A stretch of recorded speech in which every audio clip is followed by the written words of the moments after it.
Shalom saudara yang diberkati Tuhan, selamat pagi. Sate pagi hari ini bertemakan jangan biarkan dicuri iblis. Firman Tuhan terambil dari Lukas pasal 9 ayat 37 dan 43. Pada keesokan harinya ketika mereka turun dari gunung itu, datanglah orang banyak berbondong-bondong menemui Yesus. Baru saja Yesus turun dari gunung Transfigurasi, di mana ia, Musa, dan Elia bertemu dalam cahaya kemuliaan ketika seorang pria yang berbeban berat datang menghampirinya. Pria itu adalah ayah dari seorang anak yang menderita karena diserang oleh roh jahat. Pria itu menceritakan penderitaan putranya, di mana roh jahat itu membuat putranya berteriak. Tubuhnya tergoncang-goncang, dan dari mulutnya keluar busa. Anak ini bukan sekedar terkena penyakit ayan atau epilepsi. Alkitab jelas menuliskan ia menderita sedemikian rupa karena dikuasai oleh roh jahat. Alkitab tidak menceritakan kronologi roh jahat itu masuk ke dalam hidup si anak. Yang pasti, roh jahat itu terus-menerus menyiksanya secara fisik dan mental. Sebenarnya pria itu sudah minta murid-murid Yesus untuk melayani putranya, tetapi ia kecewa karena anak itu masih ada dalam kendali roh jahat. Setelah menegur para murid, Yesus minta anak itu dibawa kepadanya. Saat anak itu dibawa mendekat kepada Yesus, roh jahat yang ada di dalamnya bermanifestasi dengan cara membanting-banting tubuhnya. Melihat hal ini, Yesus langsung menghardik roh jahat itu dengan tegas. Seketika itu juga keluarlah si jahat, dan anak itu menjadi sembuh. Satu perintah yang keluar dari Yesus mampu mengusir roh jahat yang sekian lama menyengsarakan hidup si anak. Ini membuktikan bahwa Yesus memiliki otoritas atas seisi bumi karena Dia adalah Tuhan atas semesta. Lebih luar biasanya, kuasa yang dimiliki Yesus ini juga diberikan kepada setiap orang yang percaya kepadanya. Lukas pasal 10 ayat 19. Ketika Yesus telah naik ke sorga, otoritas sebagai anak kerajaan digunakan oleh para rasul dalam pelayanan-pelayanan mereka. Pemberian otoritas itu tidak berhenti sampai kepada rasul dan gereja mula-mula saja. Sampai saat ini, setiap orang percaya diberinya kuasa yang sama. Roh jahat atau kuasa kegelapan terus berupaya membuat hidup orang yang ditumpanginya menjadi tidak terkendali karena misi utamanya di dunia ini adalah untuk mencuri, membunuh, dan membinasakan.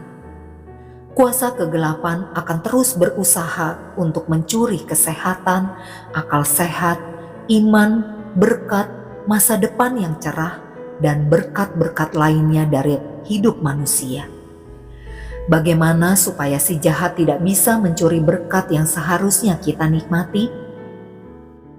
Yakobus memberi 2 langkah yang harus kita ambil agar si jahat tidak bisa mencuri, apalagi membinasakan hidup kita.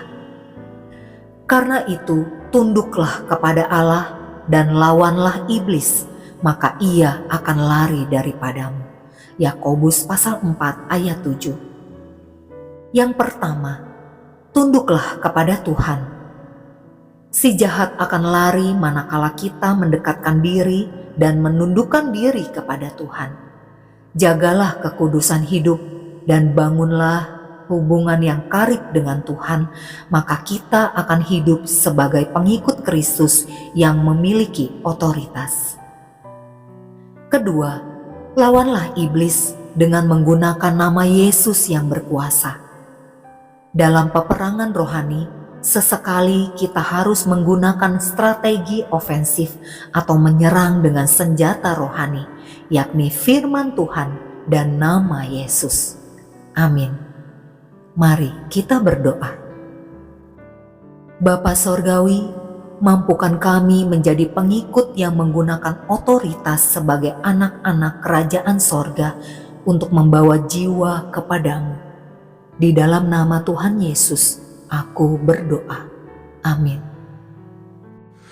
For making the sun to shine, putting the stars in the sky, for the flowers that bloom, the ocean so blue. Thank you, Lord, thank you, Lord, for the sparrow that sings, it makes sweet melody, for the rivers that flow, the rain and the snow. Thank you, Lord, thank you, Lord. I just want to thank you, Lord. I just want to thank you, Lord, for everything you've done for me. Thank you, Lord, thank you, Lord. I just want to thank you, Lord. I just want to thank you, Lord, for making me whole, saving my soul. Thank you, Lord, thank you, Lord, for my whole family, for the joys you've given me, for the shoes on our feet,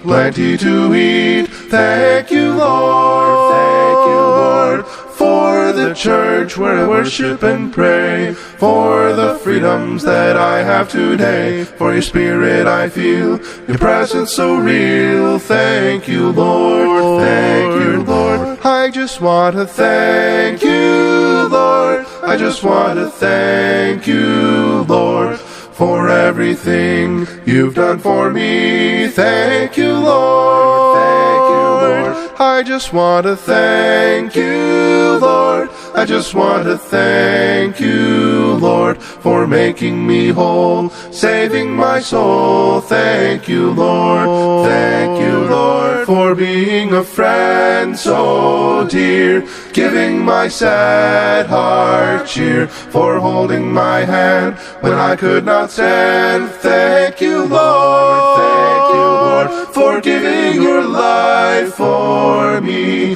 on a cross of Calvary, for taking my place, for mercy and grace. Thank you, Lord, thank you, Lord. I just want to thank you, Lord. I just want to thank you, Lord, for everything you've done for me. Thank you, Lord, thank you, Lord. I just want to thank you, Lord. I just want to thank you, Lord, for making me whole, saving my soul. Thank you, Lord, thank you, Lord, for making me whole, saving my soul. Thank you, Lord.